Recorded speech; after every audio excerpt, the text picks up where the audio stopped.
시간 우리 다 같이 하나님의 말씀 마태복음 2장입니다. 1절부터 12절까지 말씀 우리 다 같이 보시도록 하겠습니다. 마태복음 2장 1절부터 12절까지 말씀 저와 여러분이 한 절씩 교독하도록 하겠습니다. 마태복음 2장 1절입니다. 헤로드 왕 때에 예수께서 유대 베들레헴에 나심에 동방으로부터 박사들이 예루살렘에 이르러 말하되 유대인의 왕으로 나시니가 어디 계시냐? 우리가 동방에서 그의 별을 보고 그에게 경배하러 왔노라 하니 헤로드 왕과 온 예루살렘이 듣고 소동한지라. 왕이 모든 대제사장과 백성의 서기관들을 모아 그리스도가 어디서 나겠느냐 물으니 이르되 유대 베들레헴이오니 이는 선지자로 이렇게 기록된 바 또 유대 땅 베들레헴아 너는 유대의 고을 중에서 가장 작지 아니하도다. 내게서 한 다스리는 자가 나와서 내 백성 이스라엘의 목자가 되리라 하였음이니라. 7절 이에 헤롯이 가만히 박사들을 불러 별이 나타난 때를 자세히 묻고 베들레헴으로 보내며 이르되 가서 아기에게 대하여 자세히 알아보고 찾거든 내게 구하여 나도 가서 그에게 경배하게 하라. 박사들이 왕의 말을 듣고 갈새 동방에서 보던 그 별이 문득 앞서 인도하여 가다가 아기 있는 곳 위에 머물러 서 있는지라. 그들이 별을 보고 매우 크게 기뻐하더라. 집에 들어가 아기와 그의 어머니 마리아가 함께 있는 것을 보고 엎드려 아기께 경배하고 보배합을 열어 황금과 유황과 몰약을 예물로 드리니라. 그들을 꿈에 헤롯에게로 돌아가지 말라 지시함을 받아 다른 길로 고국에 돌아가니라. 아멘.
아멘. 감사합니다.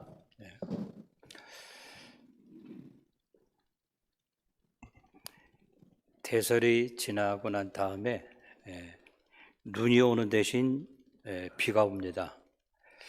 겨울에 비가 오면은 사람들이 보통 이야기하기로 좀 철양 맞다라고 그렇게 이야기를 합니다. 그래도 우리가 감사할 줄 알아야 돼요. 지난주에 테니스에서는 큰 토네로가 와가지고 9명이 목숨을 잃고, 그 비가 어제는 아틀랜타, 오늘은 샬롯, 버지니아 해가지고 저기 메인주 카나다까지 올라간다고 그렇게 이야기를 합니다. 항상 어려울 때도 그 중에서 우리가 감사의 제목을 찾는 것이 우리 신앙인들의 미덕이라고 이야기할 수 있습니다. 저는 오늘 마태복음 2장 1절부터 12절에 나오는 말씀을 통해서 예수 없는 크리스마스, 한번 따라 하시기 바랍니다. 예수 없는 크리스마스. 이 설교의 제목이 상당히 도전적입니다. 제가 이 제목으로 한번 말씀을 전했으면 하고 오래전부터 생각을 했었는데 오늘이 아니면 기회가 없을 것 같아서 오늘 이 예수 없는 크리스마스라고 하는 제목으로 하나님 말씀을 한번 생각하면서 은혜 받는 시간이 되기를 바라고 원합니다. 원래 크리스마스라고 하는 말은요, 두 단어가 한 단어로 이루어진 합성어입니다. 크리스라고 하는 말은 그리스도라고 하는 말이고, 마스라고 하는 말은 축제라고 하는 의미가 담겨져 있습니다. 다시 말하면은 예수의 축제라고 하는 거예요. 그런데 우리가 크리스마스가 돌아옵니다.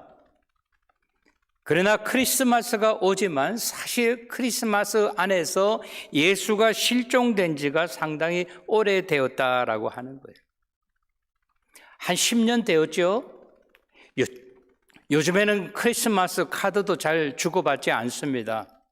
뭐 만나면 되고 아니면 또 뭐 그냥 이메일로 이렇게 주고받고 이렇게 하는데, 요즘에는 메리 크리스마스라고 써 있는 성탄 카드가 참으로 눈으로 쉽고 봐도 찾기 힘들 정도로, 요즘에는 메리 크리스마스 대신에 해피 할라데이 이렇게 사람들이 이야기를 하고 있습니다. 할라데이라고 하는 것은 뭐예요? 특별한 연휴를 이야기하는 거죠. 해피 할라데이라고 하는 그 의미는 연휴를 즐기십시오, 행복한 연휴가 되시기 바랍니다라고 하는 그런 의미라고 하는 거예요. 우리 아이들도 마찬가지입니다. 성탄절을 기다리는 것보다는 산타크로스를 더 기다린다고 하는 거예요. 그러면 아이들만 그렇습니까? 우리 어른들은 안 그렇습니까? 어른들도 역시 마찬가지라고 하는 거예요. 교회 나와서 하나님 아버지 앞에, 우리 주 예수 그리스도 앞에 주 예수여 어서 오시옵소서라고 그렇게 고백하는 것보다는 쇼핑센터에 가 있는 것이 더 편하다고 그렇게 이야기를 하고 있습니다. 크리스마스라고 하는 것이 무엇입니까? 우리 하나님께서 저와 여러분을 사랑하신 나머지 당신의 독생자 예수 그리스도를 이 땅에 보내주시고, 그가 우리들의 죄를 담당하기 위하여 십자가에 달려 돌아가신 것을 빤히 알면서도 아는 정도가 아니라 하나님께서 그렇게 계획하셨다라고 하는 거예요. 그가 우리들의 죄를 담당하시기 위하여 십자가에 달려 돌아가심으로 말미암아 누구든지 그의 이름을 부르는 자에게는 구원을 허락하시고 하나님의 자녀가 되는 귀한 은혜와 특권을 주셨다라고 하는 거예요. 이것은 우리 구속 사역에 있어서 두 번째도 아니고 가장 중요한 첫 번째 사실이라고 하는 그 역사입니다. 이 영광스러운 교회 행사가 사람들의 이기심과 사람들의 어떤 욕심으로 인하여 변절이 되었다라고 하는 거예요. 왜 그랬습니까? 우리가 이 세상 살면서 복잡한 일과 분주함과 그리고 자질구레한 일들로 말미암아 언젠가부터 크리스마스가 어수선해졌다라고 하는 거예요. 오늘 이 시간에 주님의 전에 나와서 예배 드리시는 우리 사랑하는 성도 여러분, 우리는 오늘 본문 말씀을 통해서 크리스마스라고 하는 정의가 무엇인가, 우리가 크리스마스를 어떻게 보내야 되는가를 생각해 보면서 은혜 받는 시간이 되기를 바라고 원합니다. 우리는 이제 아까 우리 장로님 기도해 주신 것처럼 성탄절을 앞두고 있습니다. 유대 땅 베들레헴에 우리 주 예수 그리스도께서 하나님의 보내심으로 말미암아 이 세상에 오셨다라고 하는 것입니다. 크리스마스라고 하는 의미가 무엇인가 우리는 한번 생각해 보면서, 예수 없는 크리스마스라고 하는 것은 좀 쉬운 말로 말하면 않고 없는 찐빵과 같습니다. 제가 학교 다닐 때 만두가 있었는데요, 그 만두를 일컬어서 거지 만두라고 이야기를 했어요. 그 안에는 아무것도 속이 없었습니다. 냉면을 만드는 당면만 조금 들어가 있었어요. 그거를 사먹는 순간에 이야기를 했습니다. 이게 어떻게 만두야? 안에 속이 아무것도 없네. 그렇게 생각했던 기억이 있습니다. 우리가 성탄절 크리스마스라고 이야기하면서 주인이 빠진 크리스마스는 더 이상 크리스마스가 아니라고 하는 겁니다. 오늘 보았던 하나님의 말씀, 마태복음 2장 1절부터 3절 말씀을 다시 한번 봐주시기 바랍니다. 헤로드 왕 때에 예수께서 유대 베들레헴에서 나심에 동방으로부터 박사들이 예루살렘에 이르러 말하되, 유대인의 왕으로 나신 이가 어디 계시냐? 우리가 동방에서 그의 별을 보고 그에게 경배하러 왔노라 하니. 3절, 헤로드 왕과 온 예루살렘이 듣고 소동한지라 라고 이야기하고 있습니다. 제일 먼저 나오는 이름이 헤롯 왕이라고 이야기를 하고 있습니다. 다시 말하면 다음에 나오는 세 종류의 사람들이 예수 없이 크리스마스를 맞이한 사람들이라고 하는 것입니다. 헤롯 왕에 대해서 우리가 성경을 공부하면요, 헤롯 왕과 같이 유명한 왕이 없다고 하는 거예요. 그는 무엇으로 유명한가 하면요, 건축으로 유명한 왕입니다. 예루살렘의 성벽을 다 그가 지었습니다. 그리고 예루살렘에 있는 많은 사람들의 집에 대해서 그의 조언, 그의 지시가 있었다라고 하는 거예요. 오늘 성경은 이야기합니다. 헤롯 왕이라고 하는 사람의 당시의 직책은 뭔가 하면 유대의 분봉왕이라고 그렇게 이야기하고 있습니다. 분봉왕이라고 하는 말은 요즘 미국으로 말하면 노스캐롤라이나 버지니아 주지사 정도 되는 사람입니다. 그는 늘 자신의 영광과 위대함만을 생각하면서 그는 자기가 가지고 있는 것을 절대로 포기하지 못하던, 사람들은 이야기합니다. 그를 정치광이라고 이야기를 합니다. 그의 관심은 영적인 데는 전혀 없었습니다. 그는 자기가 가지고 있는 이 정치라고 하는 것, 왕권이라고 하는 것을 유지하는 게 그는 급급했다고 하는 것입니다. 사람들이 그에게 아무개를 보십시오, 꽤 괜찮은 사람입니다, 지혜로운 사람입니다 라고 추천을 하면 그는 그 사람을 들어 사용하는 것보다는 그 사람을 멀리 보내고 죽이기도 했다고 하는 것입니다. 다른 사람이 그를 가리켜서 나보다 낫다고 이야기한다든지 아니면 그 사람이 위험의 요소가 된다고 하면은 사람의 목숨을 빼앗는 것도 그는 마다하지 않았다고 하는 것입니다. 그 원인이 무엇에 있습니까? 항상 그는 감사와 기쁨보다도 늘 질투와 두려움 때문에 거룩하고 즐거운 크리스마스를 맞이하지 못했다라고 하는 것입니다. 누가 뛰어난 사람이라고 소개를 한다고 하면은 자기의 왕권을 취할까 봐 그는 늘 두려워했었습니다. 그는 권세욕에 있어서 질투심이 많은 사람이었습니다. 그는 자기가 맡은 일에 철두철미했지만 그보다 더 중요한 것은 뭔가 하면은 그는 자기의 직책에 대해서 목숨을 걸었다고 이야기할 수 있습니다. 그러나 성경은 이야기합니다. 예수님께서 갈릴리 땅 베들레헴에 오셨을 때 자기의 테리토리, 자기의 그 지역 안에 오셨음에도 불구하고 그는 주님을 맞이하지 못했다라고 하는 거예요. 사랑하는 성도 여러분, 이것이 어찌 헤롯 왕께만 있는 일입니까? 오늘 우리는 우리의 자신을 한번 돌아볼 줄 알아야 된다라고 하는 거예요. 나의 결정만이 내가 가지고 있는 이 기득권을 포기하지 못하는 사람들이 있지는 않습니까? 가장 중요한 일은 나에게 있어서 중요한 일이 아니라 하나님에 있어서 중요한 일이 가장 중요한 일이라고 하는 것입니다. 나의 가치와 나의 잣대로 생각하는 것이 아니라 하나님이 원하시는 것이 무엇인가를 우리는 생각하고 또 생각해야 된다라고 하는 것이에요.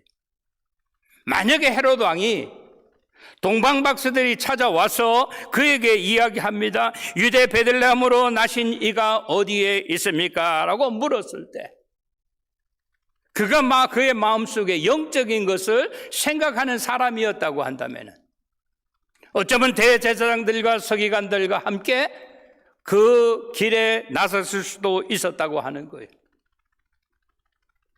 그러나 그는 동방에서 온 박사들에게 이야기합니다. 너희는 가서 어디서 어떠한 일이 있었는지를 자세하게 보고 나에게 이야기해라. 왜 이야기하라 그랬겠어요? 그는 입으로는 이야기합니다. 나도 가서 그에게 경배하게 하라고 이야기했지만은 어디 있는지 알았으면은 그 어린 생명의 목숨도 끊는 것을 그는 결정 이미 했다고 하는 사실입니다. 사랑하는 성도 여러분, 우리는 크리스마스를 맞이하면서 우리 주님께서, 우리 예수님께서 나의 중심에서 가장 큰 역사가 있게 되시기를 주님의 이름으로 축원합니다. 두 번째 성경은 이렇게 이야기합니다. 3절, 4절, 5절 다시 한번 보시겠습니다. 마태복음 2장 3절 헤롯 왕과 온 예루살렘이 듣고 소동한지라 왕이 모든 대제사장과 백성의 서기관들을 모아 그리스도가 어디서 나겠느냐 물으니 이르되 유대 베들레헴이오니 이는 선지자로 이렇게 기록이 되어 있습니다 라고 이야기하고 있습니다. 두 번째 사람들은 누구입니까? 여기 성경은 뭐라고 이야기하고 있는가 하면 이렇게 이야기를 합니다. 모든 대제사장과라고 이야기했어요. 이 모든이라고 하는 말은 당시의 대제사장을 이야기하는 것이 아니라 모든이라고 하는 말은 복수를 이야기하는 겁니다. 전에 대제사장의 역할을 하다가 자기의 임기가 다 끝나고 난 다음에 뒤에 물러서 있는 사람, 당시 3명의 대제사장들이 있었습니다. 그리고 백성의 서기관들이라고 이야기합니다. 여기도 단수가 아니고 복수입니다. 대제사장들은 어떤 사람입니까? 그 누구보다도 신학적으로 지식인들이었습니다. 그들은 성전을 관리하고 통솔하던 자들이었고 최고의 행정력과 교육과 지도력의 기량을 가지고 있다고 당시 모든 사람들이 인정하던 그런 대제사장들이라고 하는 거예요.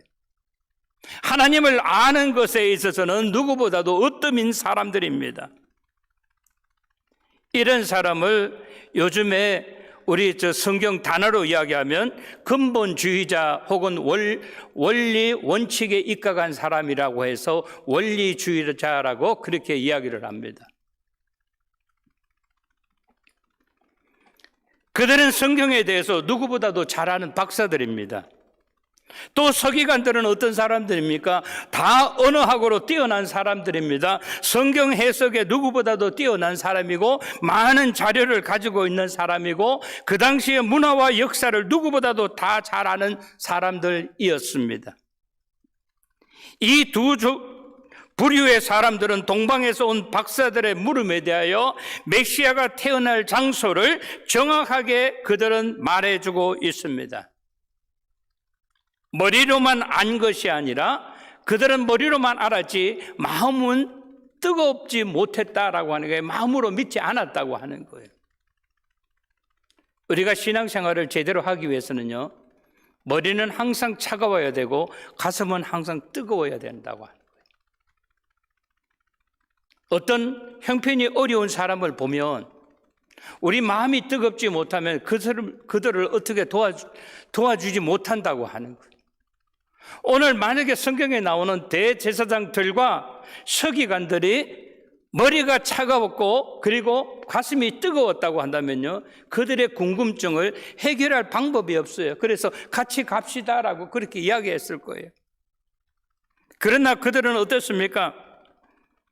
태어날 아기 메시아가 어디서 태어난다고 하는 것은 알았지만은 같이 가는 것을 그들은 노력조차 하지 않았다고 하는 거예요. 왜? 무엇 때문에? 무엇이 문제였을까요? 대제사장들과 서기관들은 지식의 교만함이 가져다 준 안일함과 무관심 때문이었다라고 하는 것이, 멀리도 아니고 자기 나라, 자기 고향에 왔는데도 그들은 아무도 관심을 가져주지 않았다고 하는 거예요. 그들은 예수를 찾을 필요가 없었습니다. 왜? 골칫거리가 될 수도 있기 때문에. 예수에 대해서 관심을 갖지 않았다고 하는 거예요. 왜? 자기들의 꿈과 자기들의 이상이 아니기 때문에. 혹시 자기들의 자리가 위태로울까 봐라고 하는 거예요.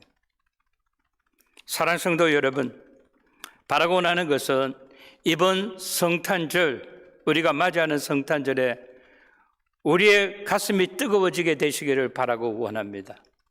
이 세상에 있는 그 어떠한 것보다도 주님께서 우리의 삶 가운데 주님께서 오시게 되시기를 주님의 이름으로 축원합니다. 마지막으로 세 번째, 누가복음을 여러분 한번 봐주시기 바랍니다. 누가복음 2장 6절부터 제가 4절부터 읽어드리겠습니다. 누가복음 2장 4절부터 7절까지 말씀.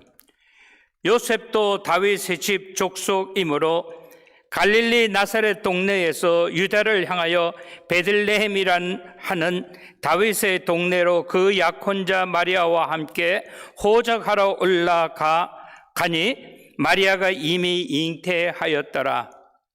거기 있을 때에 그때 해산할 날이 차서 첫 아들을 낳아 강보로 싸여 구유에 누웠으니 이는 여관에 있을 곳이 없음이러라 라고 이야기합니다. 지금 예루살렘을 방문하게 되면요, 여기 예수님이 태어난 이 지역을 구유교회라고 그렇게 교회당 구유교회라고 이야기해요. 예배당의 규모가 거의 우리 예배당만 합니다. 이 예배당을 이렇게 들어가서 아래층에 내려가면 마구간이 있던 곳이에요. 그 구유 위에서 예수님이 태어나셨다라고 하는 거예요. 그 구유교회에 들어가는 문이 처음에는 우리 예배당에 들어오는 이 문에서부터 저기 엑세트라고 써 있는 것만큼 이렇게 높았어요. 근데 사람들이 거기에 동물을 타 있는 모습으로 올라오니까 문을 줄였습니다. 얼마만큼 줄였는가 하면 현재 우리 문만큼 줄였는데, 그래도 사람들이 또 노새 같은 거 타고 들어오니까 문을 더 줄였어요. 그 사람이 들어갈 때 고개를 이렇게 숙이지 않고는 들어갈 수 없는 정도로 그렇게 적은 문으로 만들어 놨습니다. 여기서 우리가 세 번째 생각해 보고자 하는 것은 마지막으로 세속화된 여관 주인을 빼놓을 수 없다라고 하는 것이에요. 아까 말씀드렸죠? 원리주의자, 근본주의자와 그 반대되는 말이 세속주의자입니다. 이 여관 주인은 어떤 사람입니까? 무엇에 관심이 있었어요? 영적인 문제는 관심이 없었습니다. 그는 늘 재물에만 눈이 어두웠던 사람입니다. 만삭에 된 여인이 그 여인을 보고도 모르는 채 하고 외면하였습니다. 동정심이라고 하는 것은 눈꼽만큼도 찾아볼 수 없는 무정한 사람이라고 하는 거예요. 그는 돈 벌기에 급급하였고 그는 바쁜 시간을 보냈습니다. 자기에게 다가온 가장 좋은 그런 기회와 그런 찬스를 그는 풍선 터지듯이 그냥 터뜨려 버렸다라고 하는 거예요. 자기만이 누릴 수 있는, 선을 베풀을 수 있는 그런 기회를 잊어버렸다라고 하는 거예요.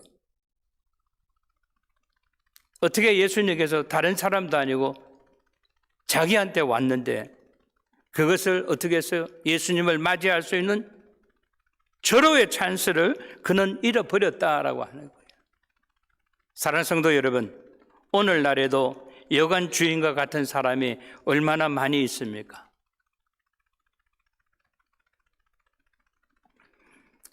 성탄절, 크리스마스 해도 돈 버는데 급급해가지고 영적인 문제에 대해서는 별로 관심이 없는 사람들이 얼마나 많이 있습니까? 사소한 일 때문에 가장 중요한 것을 잃어버리는 사람이 얼마나 많이 있습니까? 오늘 저와 여러분은 우리는 생각해야 된다고 하는 거예요. 무엇을 생각합니까?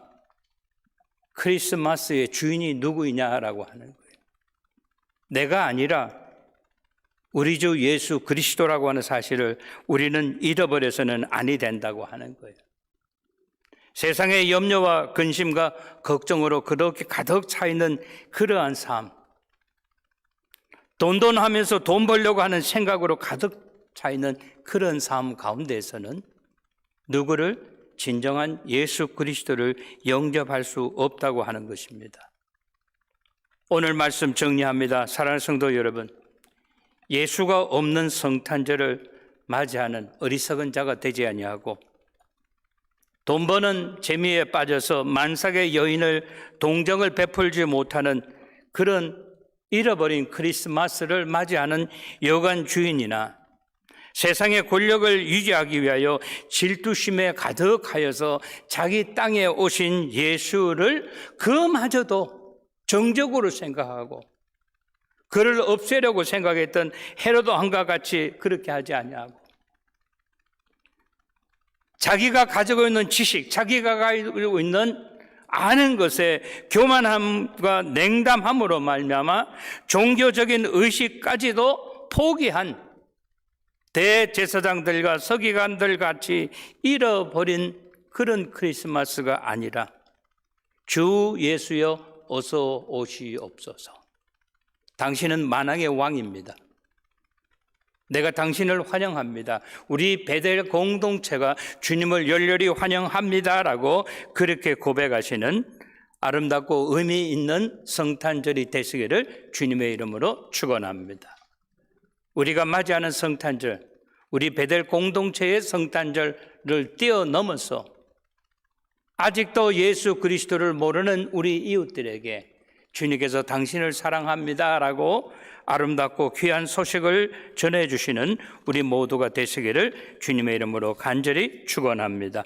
좋으신 우리 하나님 아버지의 은혜와 사랑을 감사드리고 또한 감사를 드립니다. 오늘 저에게 주신 말씀, 우리가 이 말씀 기억하면서 우리 하나님께서 우리에게 주신 우리 주 예수 그리스도를 항상 우리가 마음의 중심에 모시는 우리 모두 되게 하여 주시옵소서. 이 모든 말씀 우리 주 예수 그리스도의 이름 받들어 감사하며 기도드리옵나이다. 아멘.